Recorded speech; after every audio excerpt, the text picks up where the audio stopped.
I've just watched Sir John's statement presenting his report, and I would like to start by thanking Sir John Cunliffe and his team for the huge amount of work that they have put in to reviewing the regulation of our water industry. He's produced an outstanding report that I will respond to in more detail in the House of Commons this afternoon, but I'd like to make some initial comments now. It is clear that the water industry in this country is broken. Our rivers, lakes and seas are polluted with record levels of sewage. Water pipes have been left to crumble into disrepair. Soaring water bills are straining family finances. There are hosepipe bans across the country right now because not a single new reservoir has been built in over 30 years.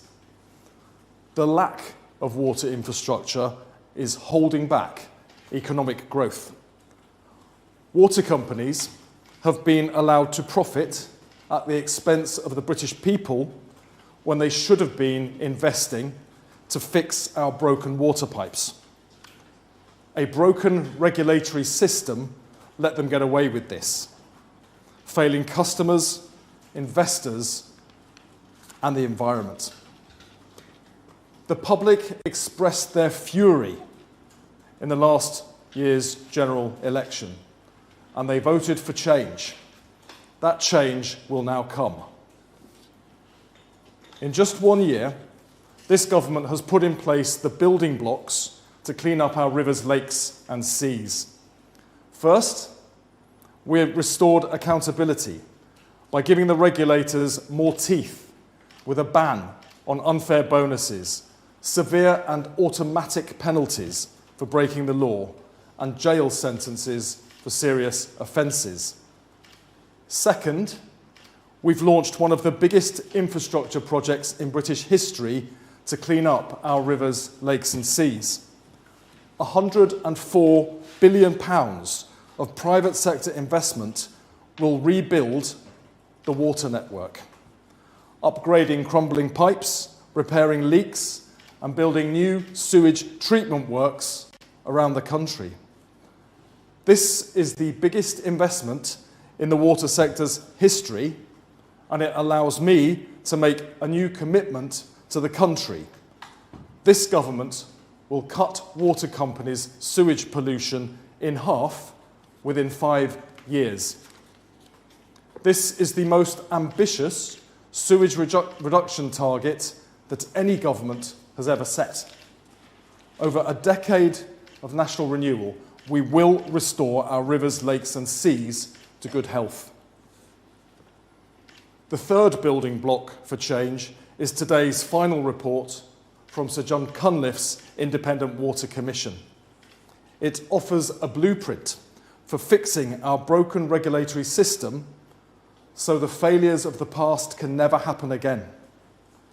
I agree with Sir John that water regulation has been too weak and too ineffective. Having 4 separate regulators with overlapping and conflicting remits has created a merry-go-round that has failed customers and the environment. Ofwat has failed to protect customers from water companies' mismanagement of their hard-earned money. So today, I can announce that the Labour government will abolish Ofwat. In the biggest overhaul of water regulation in a generation, we will bring water functions from 4 different regulators into one. A single, powerful regulator responsible for the entire water sector. There are 4 further recommendations that the government can accept immediately, and I will outline those in Parliament this afternoon. The new regulator will stand firmly on the side of customers, investors, and the environment, and it will prevent the abuses of the past. For customers, It will oversee investment and maintenance, so hard-working British families are never again hit by the shocking bill hikes we saw last year, as customers were left to pay the price of 14 years of failure by the previous government. For investors, it will end the tangle of ineffective regulation and provide the clarity and direction required for a strong partnership between government, the sector and investors to attract billions of pounds of new funding. For the environment, it will cut all forms of pollution to clean up our rivers, lakes and seas for good. We will legislate to set up the new regulator, and I will provide more details of this in Parliament later today. Ofwat will remain in place during the transition to the new regulator, and I will ensure they provide the right leadership to oversee the current price review process and investment plan during that time.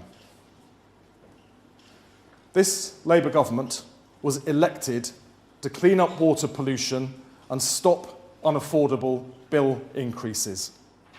We now have all the building blocks in place to make that happen. This is our chance to make sure our children and their children can create the same wonderful memories we remember from our own childhoods. Splashing about in the waves on a beach, rowing along a river without having to worry about toxic sewage pollution. Today marks the start of a water revolution. We are establishing a new partnership where water companies, investors, communities and the government will work together to clean up our rivers, lakes and seas for good. Thank you very much.